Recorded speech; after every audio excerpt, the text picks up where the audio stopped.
And away we go. It is the Nightcap, brought to you by Hail Mary Sports Bar right here on BearcatJournal.com. Go see our good friends at Hail Mary's. They're located in Cheviot. They're on Harrison Avenue in the Dora District. So you can go from bar to bar with your drinks, or you can just hang out at Hail Mary's. They've got 27 TVs, a 9-screen video wall. They have the DirecTV sports package, so all the games will be on. And, of course, Cincinnati sports will always be on the video wall. They have brand new draft lines, brand new walk-in coolers, and, of course, ice-cold Cincy Light available in 32.8 degree frosted glasses. All right, Aaron, let's get to it. Didn't have a show last night, so we don't normally have a show on Monday. But with the holiday, give you guys something to consume quick hitter style on your Tuesday. Of course, Aaron, got to lead this off. Baseball makes the NCAA tournament. They are an at-large bid for the first time since 1974.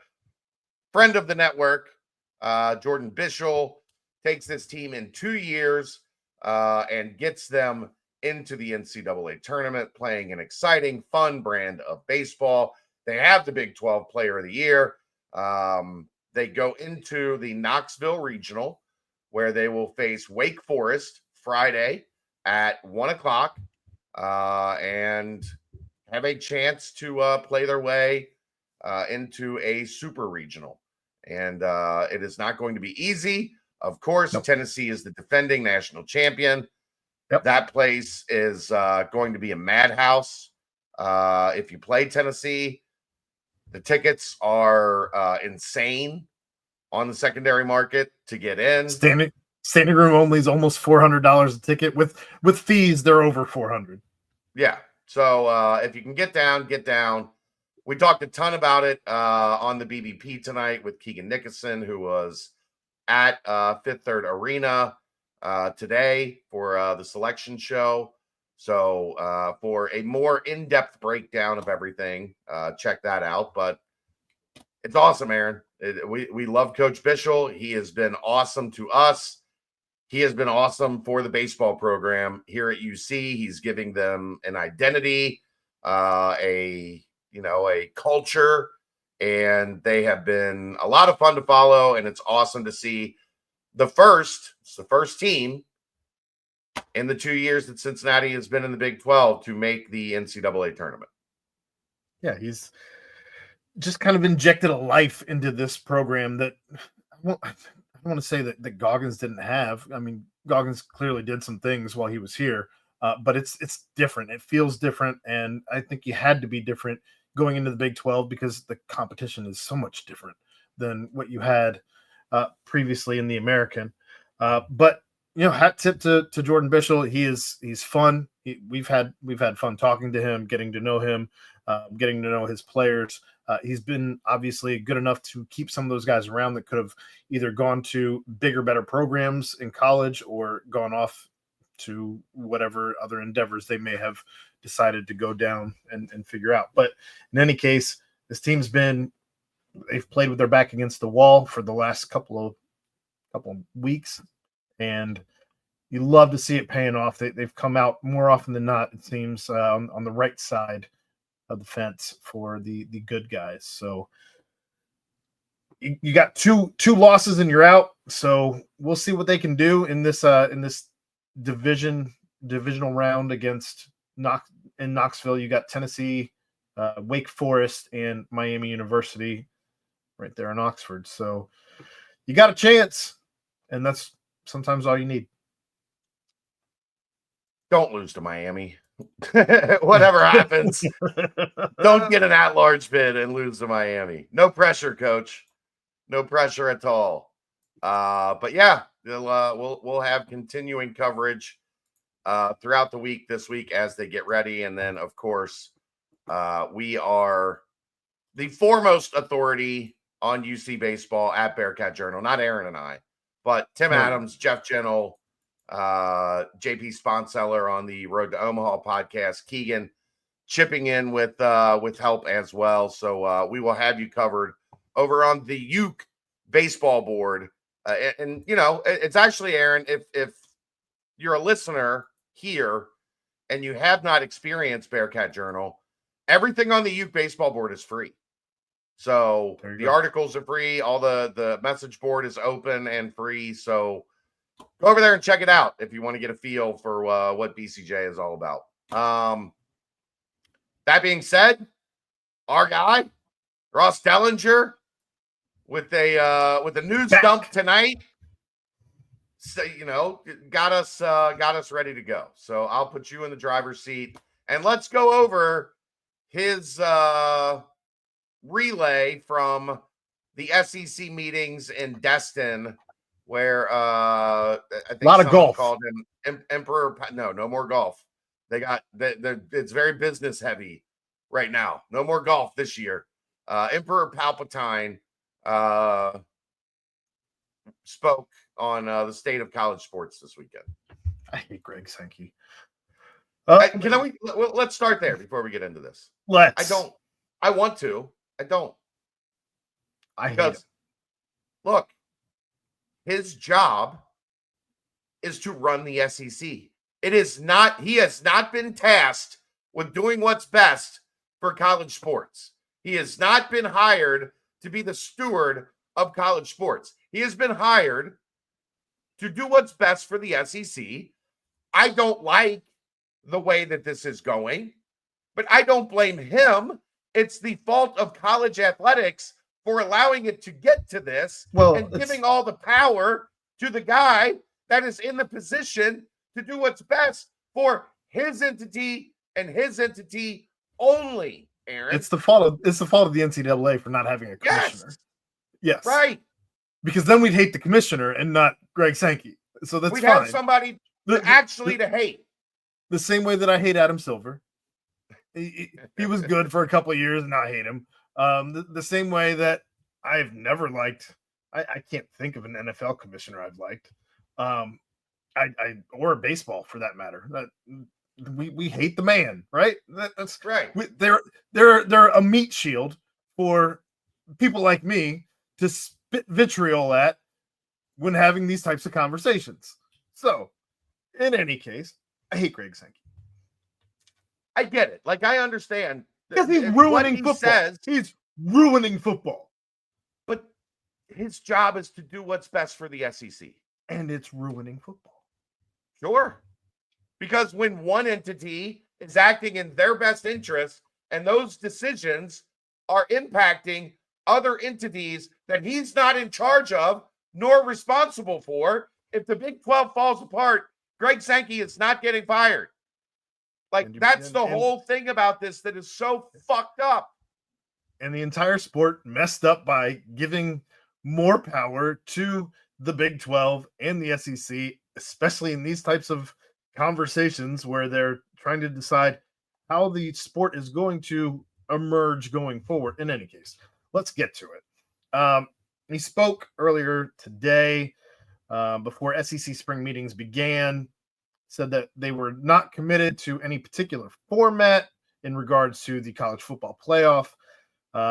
As reported, the 4-4-2-2-1, which would give 4 automatic bids to both the Big 10 and the SEC, and 2-2, you get 2 automatic qualifiers for the Big 12 and ACC, and 1 for the Group of 5.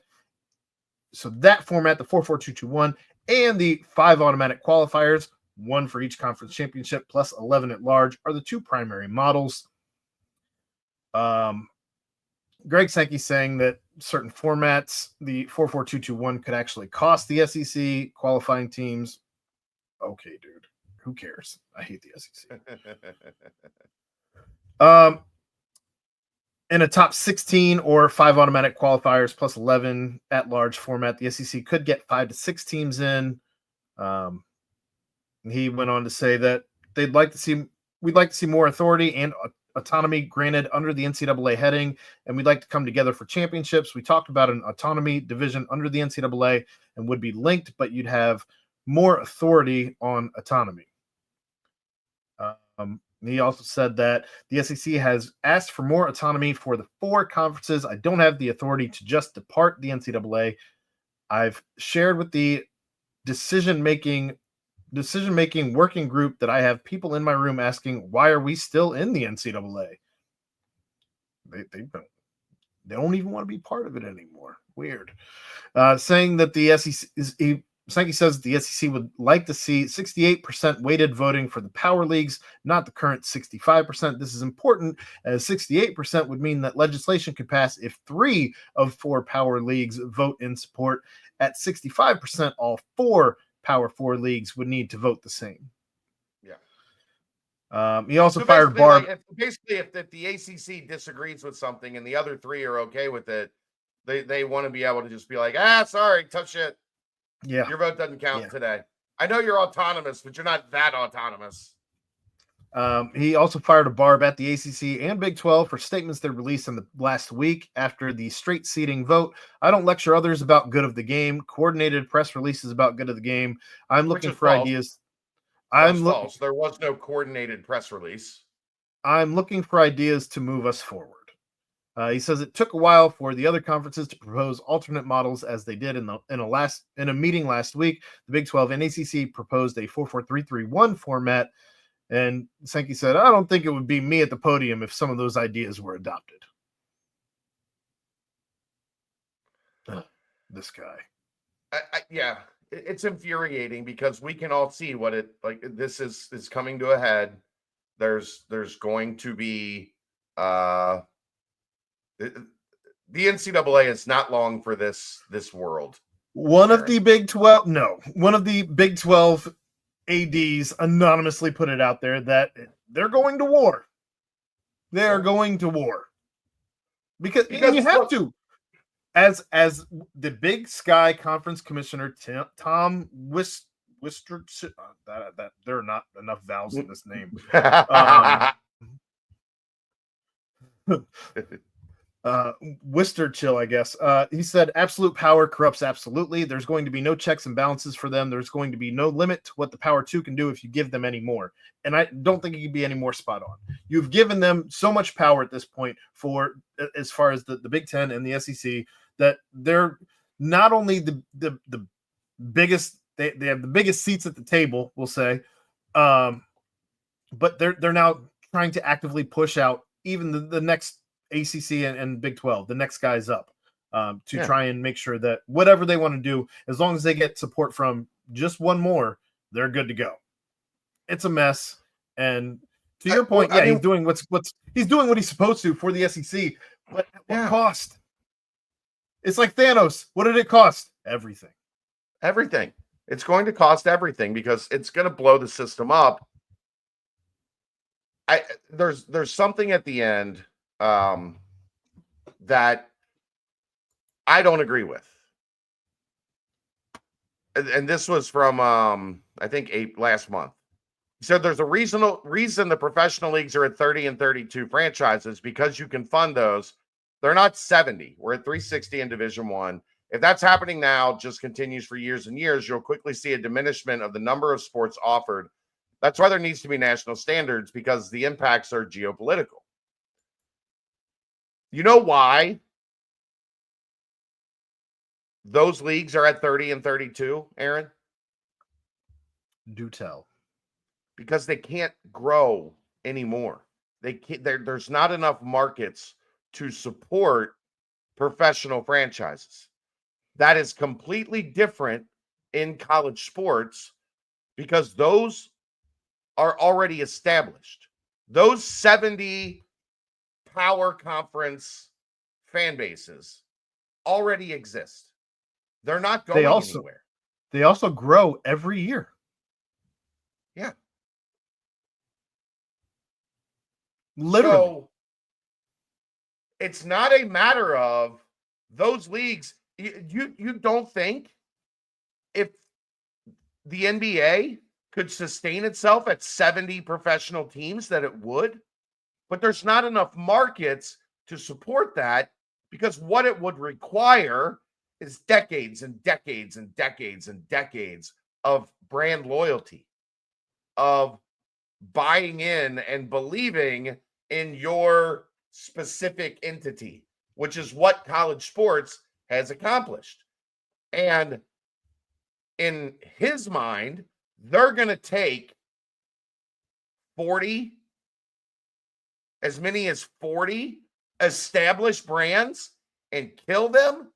You know why? Give me a break. Because that makes no sense. It does if Greg Sankey is doing his job. And that means the piece of the pie for 1/70th is much smaller than the piece of the pie for 1/30th. Right. But don't lie to me. Don't tell me that this is only being done. Those numbers are right for professional sports because there's no market for them to grow, when the reality is the market is already established in college sports.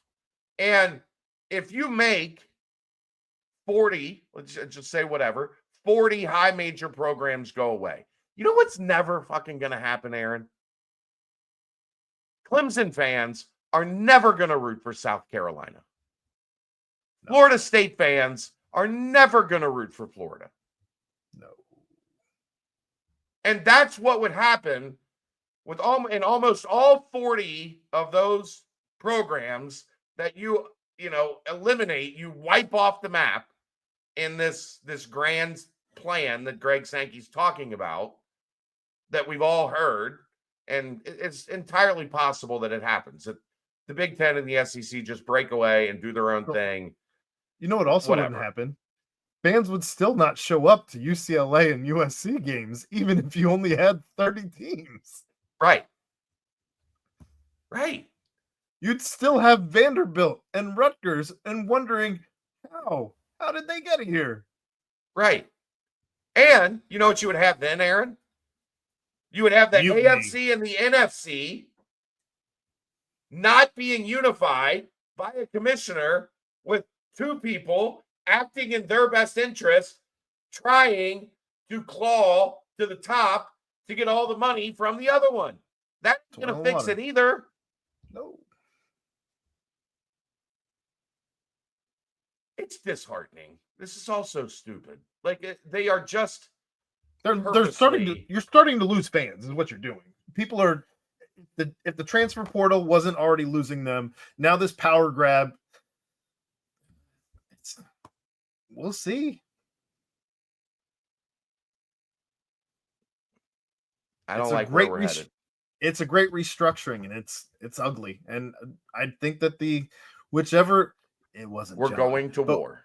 Whichever AD it was not coming. But yeah, they're definitely going to war. We'll see you tomorrow night. That's the Nightcap, brought to you by Hail Mary Sports Bar, right here on BearcatJournal.com. See ya!